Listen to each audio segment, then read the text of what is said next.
Sejumlah mahasiswa dari berbagai perguruan tinggi di Indonesia bertemu dengan Komisi 10 DPR memprotes kenaikan uang kuliah tunggal. Mahasiswa menilai kenaikan ini tidak hanya berdampak pada universitas tapi juga keluarga mahasiswa. Salah satunya disampaikan oleh mahasiswa Universitas Negeri Yogyakarta. Tidak hanya memprotes kenaikan harga uang kuliah tunggal, juga ada penambahan golongan UKT semula mencapai 7, saat ini mencapai 10. Contohnya, UKT tertinggi di Fakultas Vokasi mencapai 14 juta rupiah di golongan 10. Bangga-banggakan oleh rektorat ataupun jajaran-jajaran yang ada di UNY bahwa UNY ini adalah universitas termurah gitu ya. Universitas termurah, tapi nyatanya pada hari ini setiap golongannya terdapat kenaikan dan juga tidak hanya kenaikan di golongannya tapi juga ada penambahan golongan yang mana pada awalnya adalah mencapai 7, sekarang ini kita mencapai 10 golongan, yang mana seperti yang mungkin saya rasakan, saya sebagai mahasiswa dari Fakultas Vokasi dengan keterbatasan fasilitas, keterbatasan sarana prasarana, bahkan UKT tertinggi di Fakultas Vokasi itu mencapai 14 juta, itu di golongan 10. Kalau dibayang-bayangkan gitu ya, dengan alasan mereka karena semua naik, kondisi dengan inflasi, dirasa yang merasakan itu bukan hanya universitas gitu, tapi orang tua yang menjadi bapak dan ibu dari mahasiswa pun merasakan seperti itu. Jadi dirasa itu akan semakin menyiksa mereka gitu. Keluhan soal UKT ini juga disampaikan oleh Ketua BEM Universitas Jenderal Sudirman di rapat dengar pendapat bersama Komisi 10 DPR. Ia menyebut kenaikan UKT di Universitas Jenderal Sudirman mencapai 500%. UKT di Unsut ini naik melambung sangat jauh tinggi, naik bisa 300 sampai 500%. Contohlah di fakultas saya sendiri, saya dari Fakultas Peternakan, itu yang sebelumnya Rp2.500.000, sekarang naik menjadi 14 juta. Itu tingkatan paling tinggi. Bagaimana kita tidak marah dengan hasil seperti itu, gitu. Akhirnya di tanggal 3 Mei kemarin itu kita audiensi terakhir dengan pihak rektorat. Sebelumnya peraturan rektor nomor 6 tahun 2024 sudah dicabut.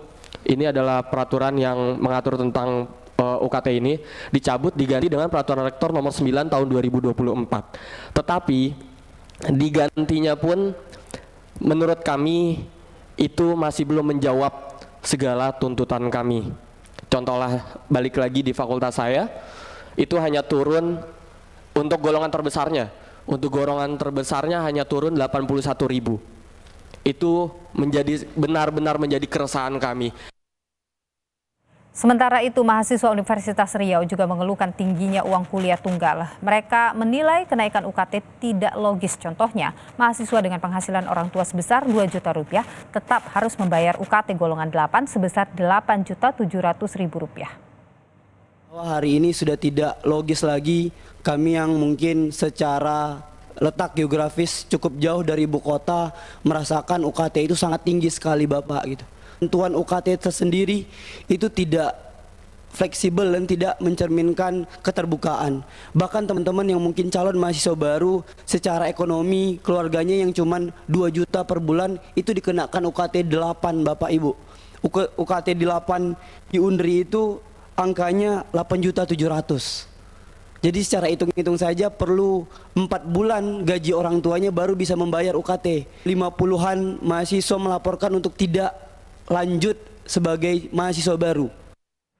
Kemendikbudristekdikti menanggapi protes uang kuliah tunggal yang dinilai mahal. PLT Sekretaris Direktorat Jenderal Pendidikan Tinggi Kemendikbud menyatakan bahwa pendidikan tinggi merupakan tertiary education atau pilihan yang tidak masuk wajib belajar 12 tahun. PLT Sekretaris Direktorat Jenderal Pendidikan Tinggi Kemendikbud, Cici Sri Cahyandari, menyebut bahwa pendidikan tinggi di Indonesia belum bisa gratis seperti di negara lain.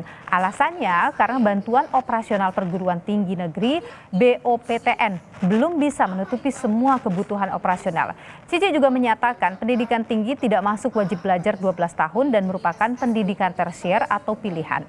Kenapa perlu kita punya ini teman-teman sekalian, kita dasarkan sebagai untuk kemudian sebenarnya ini tanggungan biaya yang harus dipenuhi agar penyelenggaraan pendidikan itu memenuhi standar mutu. Nah, Tetapi dari sisi yang lain kita bisa melihat bahwa pendidikan tinggi ini adalah tertiary education. Jadi bukan wajib belajar. Artinya tidak seluruhnya lulusan SLTA, SMK itu wajib masuk perguruan tinggi. Ini sifatnya adalah pilihan. Berkaitan dengan pendidikan tinggi, Saudara, sebelumnya pada Januari lalu Presiden Jokowi mengaku kaget karena menerima laporan angka rasio penduduk Indonesia berpendidikan S2 dan S3 hanya 0,45%. Jokowi menyebut angka rasio itu sangat rendah dibandingkan negara tetangga seperti Vietnam dan Malaysia. Dan rasio penduduk berpendidikan S2 dan S3 terhadap populasi produktif itu juga masih sangat rendah sekali kita ini. Saya kaget juga. Kemarin dapat angka ini saya kaget. Indonesia itu di angka 0,45%. 0,45%. Negara tetangga kita,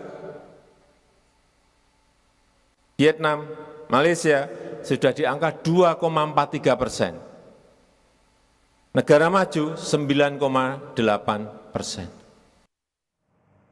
Berdasarkan data Kemendikbud, lulusan SMA atau sederajat di tahun 2020 sebanyak 4,3 juta. Angka ini naik di 2 tahun berikutnya menjadi 6,6 juta orang dan 6,7 juta orang. Meski jumlahnya besar, angka kelulusan SMA terbilang kecil mengingat penduduk Indonesia yang jumlahnya mencapai 270 juta orang. Lalu bagaimana dengan tingkat kelulusan di jenjang sarjana, Saudara? Di tahun 2020 ada 1.042.000 orang lulus S1. Di tahun 2021 jumlah meningkat menjadi 1.158.000 orang.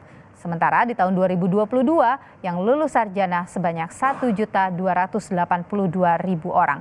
Serupa dengan lulusan SMA, meski jumlahnya besar, angka kelulusan sarjana ini boleh dikata sangatlah kecil mengingat penduduk Indonesia yang jumlahnya ini mencapai 270 juta orang.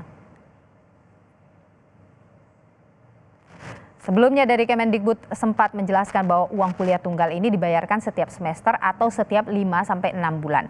Hari ini, Saudara, Badan Eksekutif Mahasiswa dari berbagai kampus ini bertemu dengan Komisi 10 DPR untuk memprotes UKT mahal. Apa yang dihasilkan dari pertemuan tersebut kita perbincangkan bersama dengan Syaiful Huda, Ketua Komisi 10 DPR, dan juga ada Cecep Darmawan, pengamat pendidikan. Selamat petang, Bapak-Bapak, sehat selalu.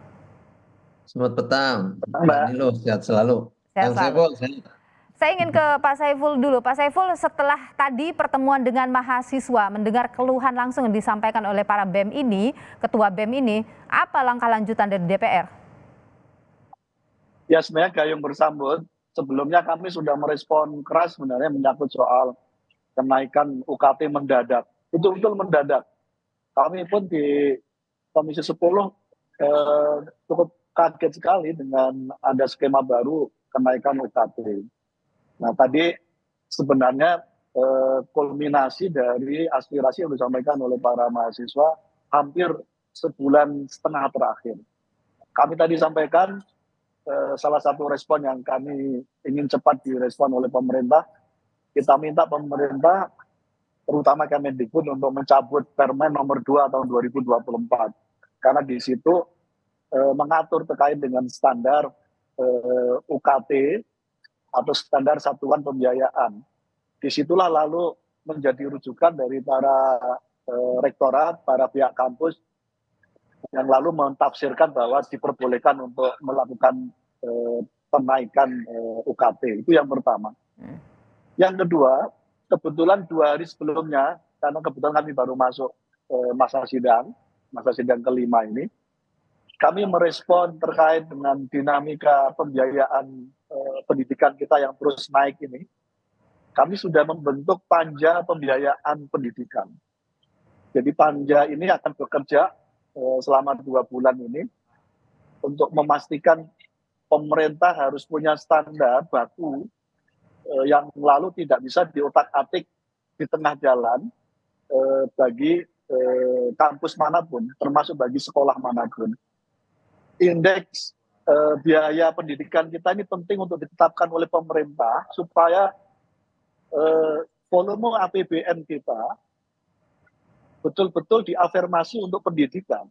20% pendidikan kita yang setara itu dengan 665 triliun, yang dikelola oleh Kemendikbud hanya 85 triliun. Oke. Jadi masih jauh sekali, dan itulah lalu kenapa termasuk berisiko terhadap pembiayaan pemerintah terhadap perguruan tinggi. Ini yang kedua. Yang ketiga, kami ingin mempertegas cara pandang Kemendikbud melalui Prof. Cici bahwa pendidikan tinggi adalah tertiary education. Itu dalam banyak hal salah itu. Itu tidak relevan lagi untuk disampaikan. Yeah. Kalau cara pandang ini dipakai oleh Kemendikbud, itu berisiko betul bagi masa depan anak-anak kita untuk bisa melanjutkan jenjang perguruan tinggi. Karena itu kita minta statement itu untuk bisa dicabut dan diklarifikasi supaya clear bahwa cara pandang Kemendikbud jangan menempatkan pendidikan tinggi hanya sebagai tertiary education. Oke. Itu nggak relevan lagi untuk dipakai standar itu. Bahkan semestinya dengan indeks tadi itu, angkanya kecil rasio sekali yang ya. sangat masih kecil itu, semestinya menjadi picu bagi pemerintah untuk menaikkan anggaran pendidikan yang semestinya menjadi hak warga negara kita. Oke, baik. Saya tahan dulu di sana, Pak Saiful. Saya ke Pak Cecep dulu. Kalau Pak Cecep sendiri melihat bagaimana ini? Apa yang bisa Anda cermati dari apa yang muncul belakangan ini? Kenaikan disebutkan tadi oleh BEM Unri ya, sampai 500% kenaikannya.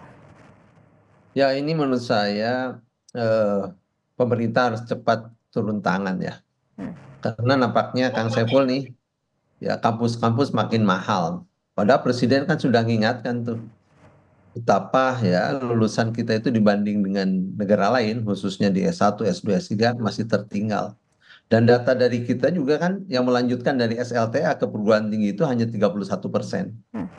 Nah, itu kan artinya ya rata-rata lama sekolah kita yang juga masih jauh ya, masih 8, sekian. Ini kalau perguruan tinggi makin mahal artinya ini sudah terjadi liberalisasi. Diserahkan pada pasar. Apalagi tadi ya dari Kemendikbud menyebutnya apa? Tersier. Menurut saya betul, keliru harus dicabut tuh. Ya, itu berbahaya itu bagi bangsa dan negara. Seakan-akan lepas tangan. Ya, dan pendidikan kan masih ranah publik dan tidak boleh pendidikan menjadi swastanisasi, liberalisasi ya. Jadi persoalan utama menurut saya sepakat nih Pak Saiful ya.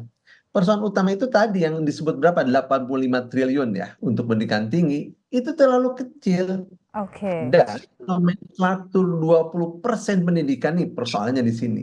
Ini yang harus dikaji ulang ya. Bagaimana 20% itu tepat sasaran, jangan lagi dibebani oleh gaji guru, gaji dosen, dan nomenklatur lain di luar operasional dan investasi untuk pendidikan. Jadi DPR, nah untuk ke depan nih, ya 20% itu khususlah untuk investasi dan operasional pendidikan, persekolahan dan kampus di bawah Kementerian Pendidikan. Ya, dan kementerian lain yang tentu juga mungkin itu juga ada pendidikan, tetapi untuk operasional dan investasi.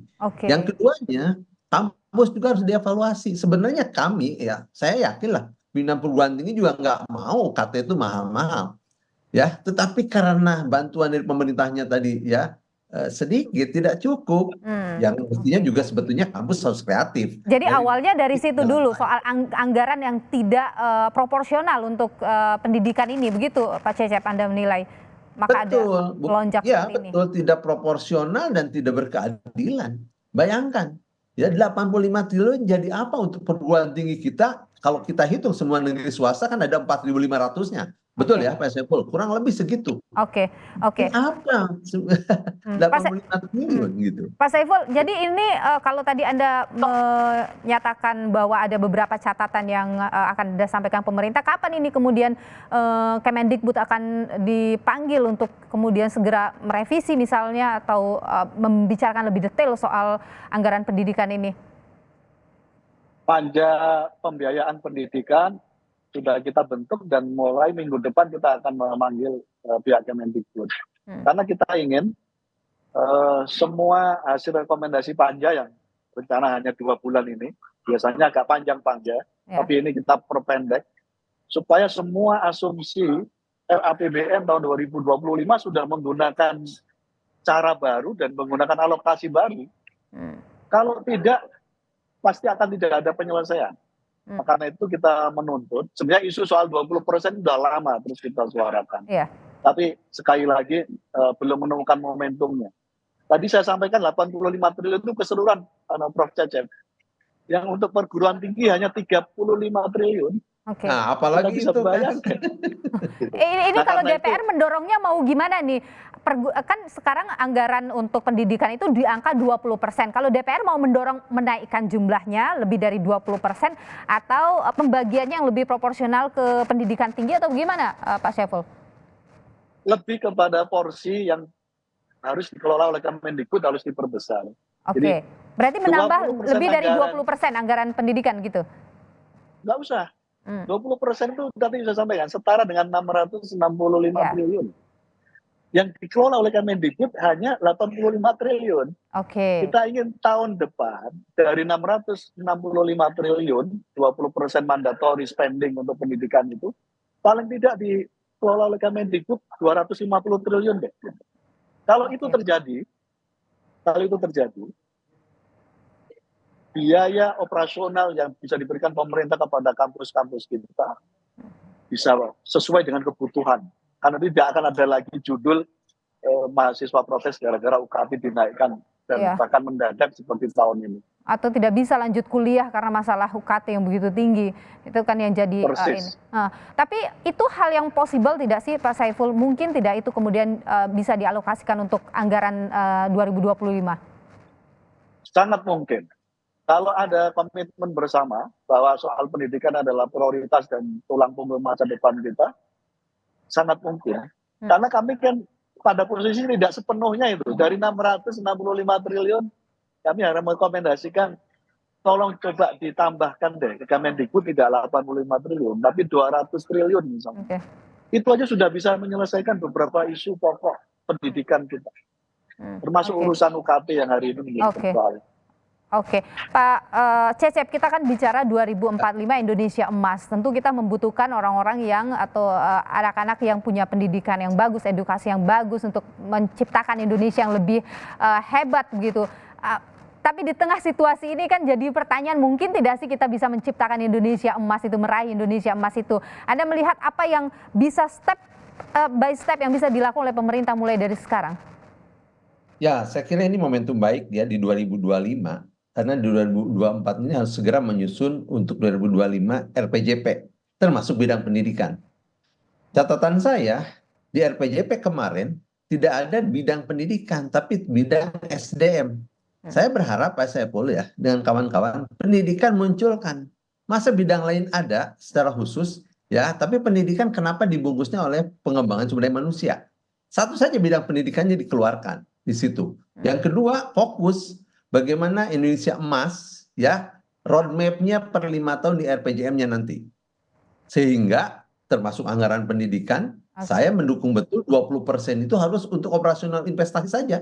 Jangan dengan yang lain-lain. Jadi kalau nanti masih UKT-nya mahal, itu bukan Indonesia emas. Saya khawatir jadi Indonesia cemas nanti, Kang Epon.